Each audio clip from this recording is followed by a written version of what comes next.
So ఇప్పుడు మీరు ఇంత కాన్ఫిడెంట్‌గా ఉన్నారు. ఇంత ఘనం అన్నీ ఒక్కటంటే ఇంకోటి ఎళ్తుందని అంటున్నారు. ప్రతి గవర్నమెంట్‌లో ప్రతి ఒక్కళ్ళు అంటున్నారు గానీ దీనికోసం ఎవ్వరు గ్యారంటీ ఇస్తలేరు. నేను మెట్రో గ్యారంటీస్ నో మెట్రో అంతటా మెట్రోపాలిటన్ సిటీస్‌లలో కనిపిస్తది. When it comes to old city metro లేదు. దాని మీద మీ కామెంట్ ఏంది? Lack of vision. హ్మ్. విజన్ లేకపోవడం. మీరొస్తే వచ్చే ఛాన్సెస్ ఉంటాయా? అక్కడ మెట్రో ఎక్కగలుగుతారా? ఖచ్చితంగా. నేనొకటి చెప్పమంటారా? హ్మ్. ప్రభుత్వం అన్నా పబ్లిక్ రిప్రజెంటేటివ్స్ అంటే మీరొక స్టేక్ హోల్డర్ మనం. మీ సత్తా ఎక్కడుంది? మీకు ఎప్పుడైతే ఒక విజన్ ఉంటుందో it's nothing is impossible. I am possible. That's what I'm saying. Yamuna is not impossible. Yamuna is possible. I am possible అని చెప్తున్నాను నేను. సో ఎప్పుడైతే మీకు ఒక విజన్ ఉన్నప్పుడు, మీకు ఒక స్ట్రాటజిక్ ప్లానింగ్ ఉన్నప్పుడు కాంట్ యూ డూ ఇట్. మీరు ఒక మెంబర్ ఆఫ్ పార్లమెంట్గా ఉన్నప్పుడు మీకు వచ్చి ఎంపీ ల్యాడ్స్ ఏం చేస్తున్నారండి? ఎంపీ ల్యాడ్స్ ప్రతి సంవత్సరం వచ్చి ఎంపీ ల్యాడ్స్ ఏం చేస్తున్నారు?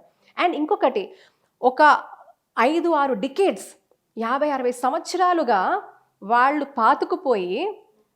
పాతుకుపోయి పాతగా చేశారు కానీ కొత్తదనం తీసుకురాలేదే. ఎడ్యుకేషన్ అన్నారు సరే. అది ఆల్రెడీ ఉంది. దాని ఇంకా బెటర్ ఎడ్యుకేషన్ అంటే ఎడ్యుకేషన్ లేదండి. లేనే లేదా అసలు? ఎడ్యుకేషన్ పూర్తి స్థాయిలో ప్రజలకు ఫలాలు అందే విధంగా లేదు. కేవలం ఇప్పుడు ఒక ఆర్నమెంటల్గా నేనేదో ఇన్స్టిట్యూట్ పెడతాను, ఒక స్కూల్ పెడతాను, అరే ఇదే మైనారిటీస్కి ఓల్డ్ సిటీలో వాళ్ళలోనే మీకు డొనేషన్ తెచ్చిన వాళ్ళకి మీరు సీట్ ఇస్తున్నారు కానీ కష్టపడి చదువుకున్న మైనారిటీస్కి ఎంతమంది ఆడపిల్లలకి రిజెక్ట్ చేశారు అడగండి వాళ్ళని. వాళ్ళ కళ్ళ ముందు ఎన్ని జరిగాయండి అలాంటివి? నేను ఫైట్ చేసిన అంశాలలో చిన్న పిల్లలు, ఎస్పెషల్లీ హ్యూమన్ ట్రాఫికింగ్ మీద నేను, బికాస్ దట్ ఈస్ సంథింగ్, ఆ subject is very close to my heart.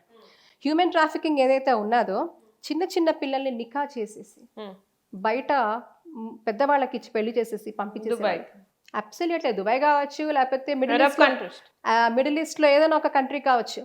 ఎందుకు? పవర్టీయే కదా, బీదరికమే కదా. ఆడపిల్లలు దే ఆర్ వాయిస్లెస్ అండి. చాలామంది Muslims they are voiceless in old city. వాళ్ళని వాయిస్లెస్ చేశారు వీళ్ళు వాళ్ళ ఒక్క పవర్తో.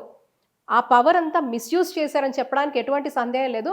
బికాజ్ నేరుగా కూడా ఇటువంటి ఇష్యూస్లో ఫైట్ చేసినప్పుడు మీడియాలో కూడా పెద్దగా రానప్పుడు ఇటువంటివి కూడా అంతటి ప్రొవిజన్ కూడా లేని టైంలో ఆ ఇష్యూస్ తీసుకొని మనం రేస్ చేసి అవేర్నెస్ క్రియేట్ చేయడము, వాళ్ళతో మాట్లాడడము, వాళ్ళకి ప్రభుత్వ పథకాలు లింక్ చేయడము, వాళ్ళకి ఏదో రకంగా మనకున్న ఒక స్తోమతతో, మనకున్న ఒక స్థితితో వాళ్ళని ఎంపవర్ చేయడము, వాళ్ళకి స్కిల్ బేస్డ్ ట్రైనింగ్స్ ఇప్పించడము, ఇటువంటివన్నీ. అంటే నేను కేవలం ఒక్క ప్రాంతం అని చెప్పట్లా ముస్లిమ్స్కి. ఓకే, ఎప్పుడైతే మనం వాళ్ళని ఎంపవర్ చేస్తామో, ఎప్పుడు కూడా గుర్తుపెట్టుకోండి, వాళ్ళ కాళ్ళ మీద వాళ్ళు నిలబడేటట్టుగా మనం ఎంపవర్ చేయగలుగుతామో అది నిజమైన సాధికారత. And are they doing that? Don't make people depend on you.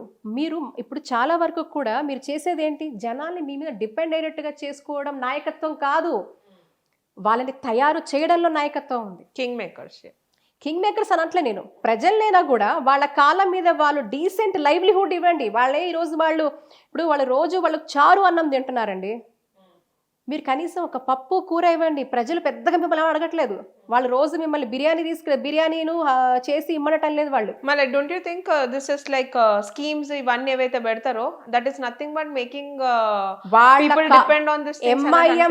MIM కార్యకర్తలకు తప్ప సగటు జనానికి మామూలుగా, అంటే కేవలం కొన్ని ప్రాంతాలలో కన్ఫైన్డ్గా ఉండింది తప్ప గ్రాస్ రూట్లో డీప్గా వెళ్ళాలి అంటాను.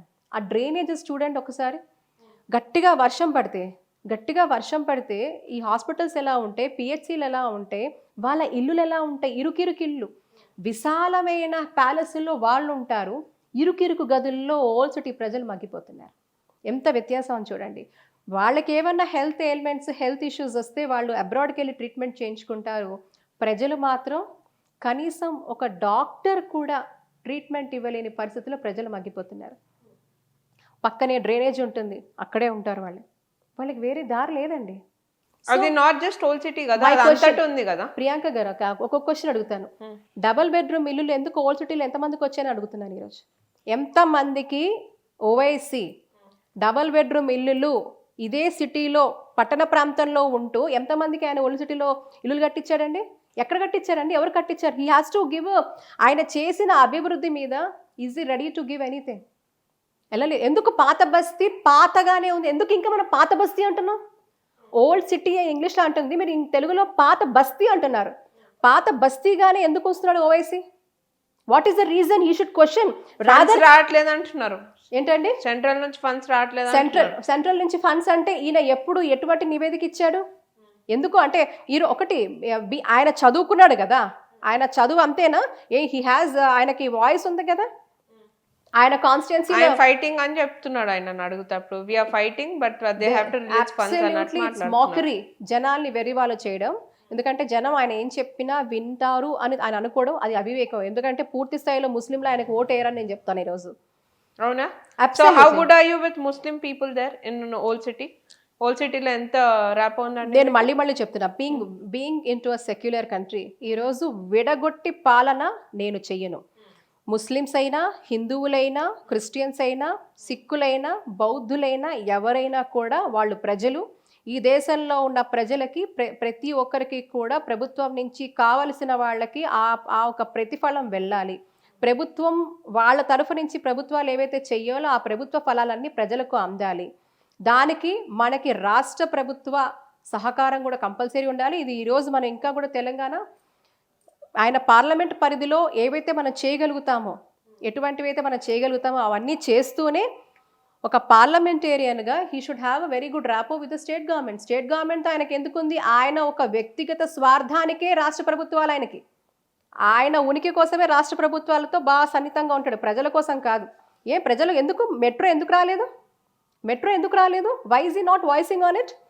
హైదరాబాద్ మహానగరం అంతా కూడా మీరు చూస్తూ ఉంటే అటు పక్కన హైటెక్ సిటీ, ఇటువైపు అంటే అన్ని దిశల్లో హైదరాబాద్ మనకి ఇంప్రూవ్ అవుతూ ఒక్క ఓల్డ్ సిటీ మాత్రం ఎందుకు అలా ఓల్డ్గా ఉంచేస్తున్నాడు? ఎందుకు ఓల్డ్ సిటీని గోల్డ్ సిటీగా మార్చలేకపోతున్నాడు?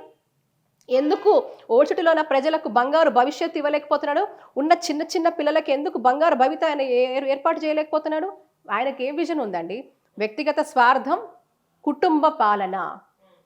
ఈరోజు రాష్ట్ర ప్రజలు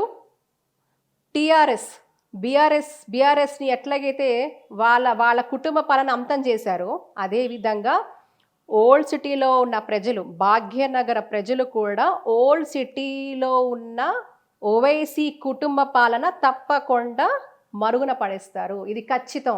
ఈ ఎలక్షన్స్లో ఇది ఖచ్చితం. అంతేనా? గట్టి కాన్ఫిడెన్స్ తో 100% ప్రజలు విసిగెత్తిపోయారు. వారి మాట వినే వాళ్ళు లేక, వారి గోడు వినేలాక కాదు. I am the voice for voiceless in old city. I want to be the voice and I will be the voice irrespective of any position.